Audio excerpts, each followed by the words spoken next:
Hello, Mark Crossfield here. Welcome to the Golf Swing Weekly Fix. This week we've got more swings coming at you. Got question of the week. We've also got golf phrases or golf talk where we're going to talk a little bit about pre-shot routine. As always, loads to get done, loads to get through. Let's get stuck in.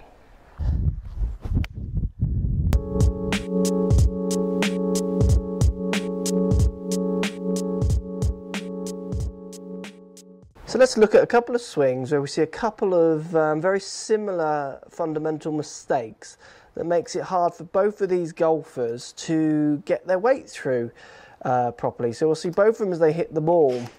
Tend to be quite undynamic at impact.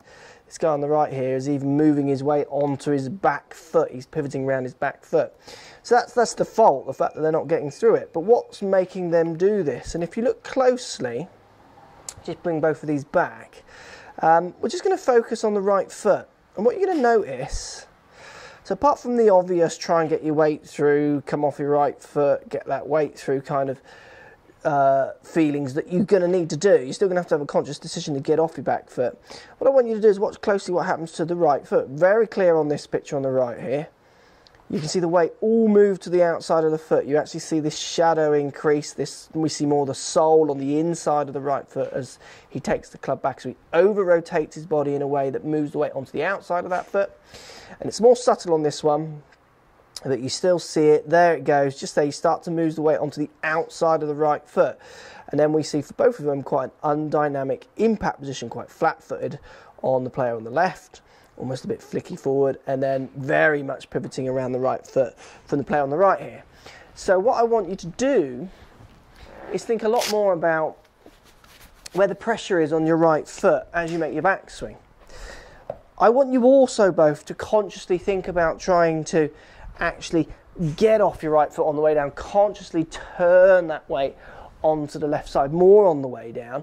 But you're not going to be able to do that if you're not more aware of where the weight is and where the pressure of this right foot, where it's pushing down into the ground a bit more. So when I start my swing in a dress position here, I definitely feel more weight on the inside of my right foot.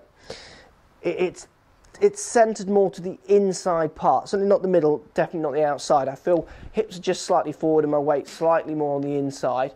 Certainly player on the right of the screen as we saw the swings, he was starting much more weight almost on the outside of his foot as he started. So make sure you're feeling it address the weight on the inside of that right foot. Then as you make that backswing, top of your backswing, just stop, so up to the top of the backswing, and just hold that position. Just think about where is the weight on your right foot. Where is it? Is it on the inside? Is it on the middle? Is it on the outside? For both of you guys, you're going to find it's on the outside. So what happens is the downswing now consists of you both just dropping your arms. You get near the ball and you start to panic and you try to get your weight across, but it's just too late. You've not got time. It's split seconds before you hit the ball. So start making some backswings. Address the ball. Feel the weight more on the inside of your right foot. Feel that you get to the top of your backswing. That weight stayed on the inside of your right foot and then pushing off. It's much more of a conscious decision to be aware of where the pressure is, where the weight is, where are you feeling you're pushing into the ground at the top of your backswing. Is it on the outside or on the inside? If you get to the inside of your foot at the top of your backswing, so the pressure's much more down on the inside of your right foot, it'll be much easier for you guys to start getting through the ball. Also the player on the right, he over rotates, which moves that weight onto the outside of his right foot. Simple way to over rotate is not to let that weight move out. What happens is that weight moving onto the outside of that right foot is what's allowing you to turn that bit further.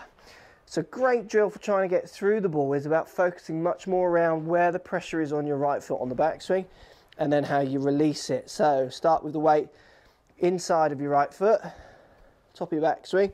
Feel like it's still there, so turn onto your right side but feel like the weight's still on the inside of your right foot and then push off from there. I mean, for me, if I do a swing where I move the weight onto the outside of my right foot on the backswing, I just don't feel like I'm going to get through, and if I do, it just feels so much more weak, so much more lateral to push my weight through rather than this rotational kind of power that you're looking for to hit better shots.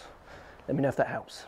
Thanks for everyone buying the app and sending the swings, really appreciate it. I love looking at what you guys are doing. I love to try and help you as well. So look, I'm getting loads of swings sent through the apps at the moment, so if you're not appearing on the show, keep sending. Try to make sure the angles are as good as possible as well. And don't be afraid to head over to my Facebook page, link here and in the description. I'll do more each week where I post just quicker one-to-one lessons up on there from people sending through iPhone, iPad and Android app. So if you're sending through the app and you're not getting your video or your swing on the show, be patient, keep sending. I'll try and include as many as possible, and I'll do a bit more through the week. I'll get them on my Facebook page. Check over there once you've watched the video and see if you appear on there. So looking at this swing, I'm presuming your target is kind of in this area. Then what I'm seeing, I mean, camera angle might play a part here, but I don't think it does. We see you quite closed to your target. Then what we see, so in your adjusted position, you're quite closed.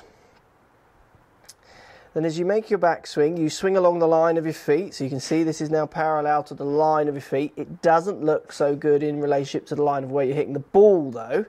So you're getting some contradiction in your lines here. And as you come in and hit the ball, you're going to find that you don't want to hit the ball straight right. And we see you trying to change directions and swing much more now towards target. It looks like you hit the ground first. Get very stuck with your chicken winging slightly happening here as well, because you're in your own way. So what we're seeing, it's a common misunderstanding of the many lines you should be drawing as you start your swing and during your swing. So what I mean by that is I'm drawing lines all over the place. So I'm putting my club down by the ball and I'm going to imagine a line of where the face is pointing going off towards the target. Then I'm trying to stand parallel to that line with my feet, hips, knees, hips, shoulders, all trying to stand parallel to that line. Then what I'm doing is I'm going to swing on a curve, so on a plane, in relationship to those lines. So my hoop, if you like, as I swing is going to be in relationship to those lines. Now what happens for many people is if one of those lines goes wrong, which for you, you've got club, I'm hoping, pointing at the target, brain is going at the target, but physically aiming right, the temptation to hit target's always going to take over. So you're swinging behind yourself on the way back. Well, behind yourself, if you relate it to the target line, you're not swinging behind yourself in relationship to your feet line, but as you come down and hit the ball, you can feel something's not quite right subconsciously, and you try and redirect back towards target, and your left side's basically in the way. So really the first port of call for you is actually working out where these lines are in reality. So put some clubs on the ground, reference them, get someone to stand behind you, and see how far out you are in relationship to these lines. Because what happens is, if you set yourself square with the face and then you get your feet set up, there's a good chance, I think, you're going to find that your feet, to you, are going to feel like they're way left when the person behind you actually says they're aiming straight. That's because these lines that you're drawing are completely skew-if. You've got to get them more based around reality rather than what you feel or think, which is about clubs and trusting, and then someone behind you, what they're saying, and then training those lines to become the reality. Also, what happens if you tend to aim straight, so let's say you do correct it, target with your face, target with your feet, but then you find you're pulling it, then it's very obvious why you started aiming to the right, because you're actually trying to pull it back towards target. If you are pulling it when you aim straight, the question is to beat that problem, not to just aim further right and then try and pull across your body to pull it onto target. So it's really, for me, an alignment issue here to start us off. When that alignment issue is addressed, so you get your lines right, then we can see what kind of shots you're hitting and try and sort out the fault from there. You'll probably find you pull it when you aim straight, so hit it left, because it does look like your club face gets a little closed at the top of your backswing, which is probably down to grip. So again, if we take it all the way back, right, just rewind the fault all the way back to source, often you'll find it goes back to grip, club face relationships, and then what happens is you have to put in some skew-iffy angles to try and balance those out. So alignment, get that face, get practicing with sticks, canes on the floor, just reference points every given chance you can. So when you're on the course like that and you can't reference, you're going to try and recall all that practice that you've done. Even without a club, you don't need this. You can, at home, there'll be lines everywhere in your house. You can, I remember in our kitchen we used to have tiles, which obviously are all in a straight line, and I would just stand up against the tiles with my feet and put an imaginary club in my hand, and I would think, right, that's where straight is. It's obvious where straight is because these tiles are so many. So everywhere when I was younger, as I was walking around, I was seeing straight lines. If I had the time and no one was particularly watching, so they didn't think I was a nutter, I was just checking my aim, making sure, because aim is so basic. You've got to get aim correct. If you're not, you're going to struggle to swing anywhere at target. And where is target? If your brain says that is the physical target, but then your feet are saying, well, actually the target's over there, what line do you swing along? So difficult. Hope that helps. Let me know how you get on. So, question of the week. I've got a question here coming from YouTube. First, I should get to ask a question for being first. Well, here you go, you do. So, what are your feelings on using graphite shafts with irons? Now, anyone who watches my videos would have seen that I have used graphite shafts in my irons. You've got some tour players. Snedeker, I think, uses graphites, and Matt Kuchar's used or does use graphites in his irons as well. Graphite in your irons, graphite shafts in your irons, they're going to be lighter as a rule, but you can get steel shafts that are light. Lots of people say they'll feel that it hits the ball higher, like it's more flexy or almost too light, makes the head feel heavy, all these kind of things.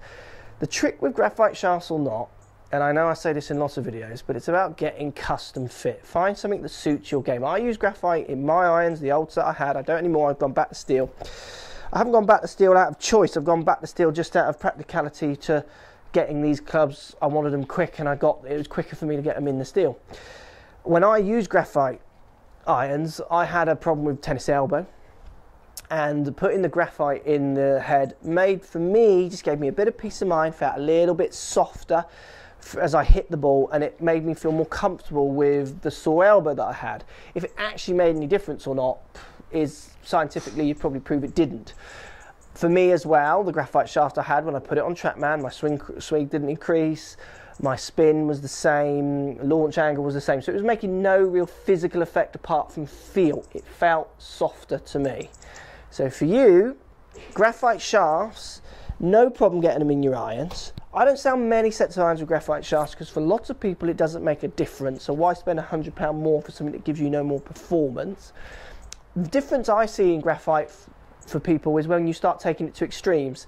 So golfers who aren't as strong, get them the lightest club, they can increase the clubhead speed a little bit, get a few more miles an hour to get better launch, better distance. Juniors, seniors as well. So again, it's all strength based, where graphite sometimes has its advantage over steel. But remember, steel doesn't have to. I've got S300s here. You can get much lighter steel shafts than this. So graphites in your irons, they're a good idea. I wouldn't get too beaten up on if graphite or steel is better for you. Get on a launch monitor, hit some shots, look at the physical numbers, and then also play with the physical feel.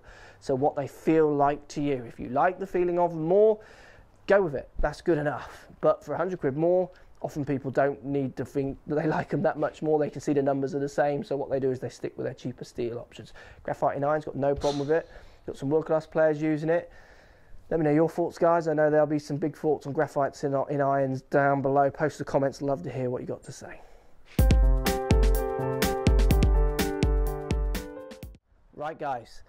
Pre-shot routine. I put this question out to Facebook actually over the weekend, asking people to say what phrases do you want me to talk about, what do you want me to clarify. And one thing that came up quite regular, and there was other things which I'll try and trust as well, and I'll do it again next time hopefully.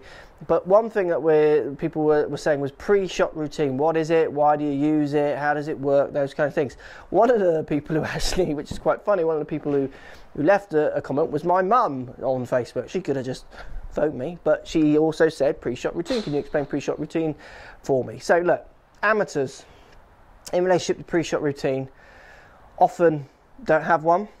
Often it changes subject to their nerves, anxiety, how they're feeling, weather, those kind of things. Professionals always have them. Professionals often have trademark famous pre-shot routines, and the reason you get to know them and they become famous is because they do the same every shot. So every shot you see them, you relate these movements to them. One of the most famous from my generation that I used to watch on telly a lot was Faldo. Faldo had a very distinctive pre-shot routine and kind of waggle set, and it worked all into him hitting his shot. You could see that it was part of the shot. As soon as he started that pre-shot routine, there was no stopping him. If someone did interrupt him, he would stop and start again. He wouldn't just go back to the part of his pre-shot routine. He would start the whole routine again. So the routine is there to give you A good base to start your swing from. A good base for you to clear your thoughts. A good base for you to try and see some lines where the wind's coming, uphill, downhill, where you're aiming. It's a good chance for you to really gather your thoughts and get yourself ready to explode into this action. And if you do it the same every time, the theory is it doesn't matter if you're going down the last of the British Open or you're just teeing it up on the 7th with your mates, you're going to have the same amount of control in your body and try and produce the same movement if you keep that pre-shot routine the same. Where if you're nervous and you just want to get over with and you don't take your practice and you just hit it, well, you're not really giving yourself that preparation like you did when you really cared and you took your time. You want to try and keep it constant. My pre-shot routine consists of, I stand behind the ball once I've chosen my club and I'm lining up the ball to the target and I'm seeing some points in front of me which I'm going to follow and reference as I step in. And then what happens is I'm going to step in, I'm going to do one practice swing. That sometimes varies between 1 and 2, but it's generally 1. And then I'm going to set down and I tend to have the same amount of waggles. I don't even know how many waggles I have, but it's the same because as soon as I set down to that ball, I'm into my shot. I've started. If someone distracts me, I'm going to pull off. So for you guys, pre-shot routine is about finding one that doesn't take too long, because you lose friends if you're out there having 20 practice swings. Finding one that you're comfortable with, and finding one that allows you to check some of the reference points you maybe have been given. So for instance, Tiger's pre-shot routine at the moment has changed. He is standing, aiming left and doing a couple of swings where he swings heavy to the left, sets down and then tries to reset that feeling into an actual shot. So your pre-shot routine can change subject to what you're working on. Corey Pavin, really famous one, used to have massive kind of over the top practice swings, come into the shot and hit nothing really like that. So it's about finding something that's really going to work for you. But what you've got to do is have one, and you've got to stick to it and have it between every shot. Pre-shot routine is key for you to try and get some real familiarity in your stroke after each shot and get rid of those pressure situations where you do feel anxious. Just follow your routine, the same every time, and hopefully produce the same level of performance each time. Pre-shot routine, guys, it's essential to hitting good shots.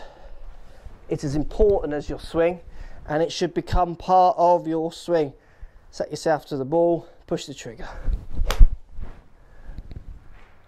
Let me know if that helps. Let me know what your pre-shot routine is. 5 practice swings, 2 practice swings. I'd love to hear. Thanks for watching. So if you like what's going on here, don't be afraid to subscribe to the channel. Also thumbs up the video, post comments. Love to hear what you guys got to say. Let's keep it social. The more we talk, the more we share, the easier this game will get for everybody. So if you want to find me on Facebook here, you can find me on Facebook. If you want to tweet me, find me on Twitter here as well. Just follow the links, all in the description. Come and join the show. Get active, get involved, get playing some better golf. Thanks for watching.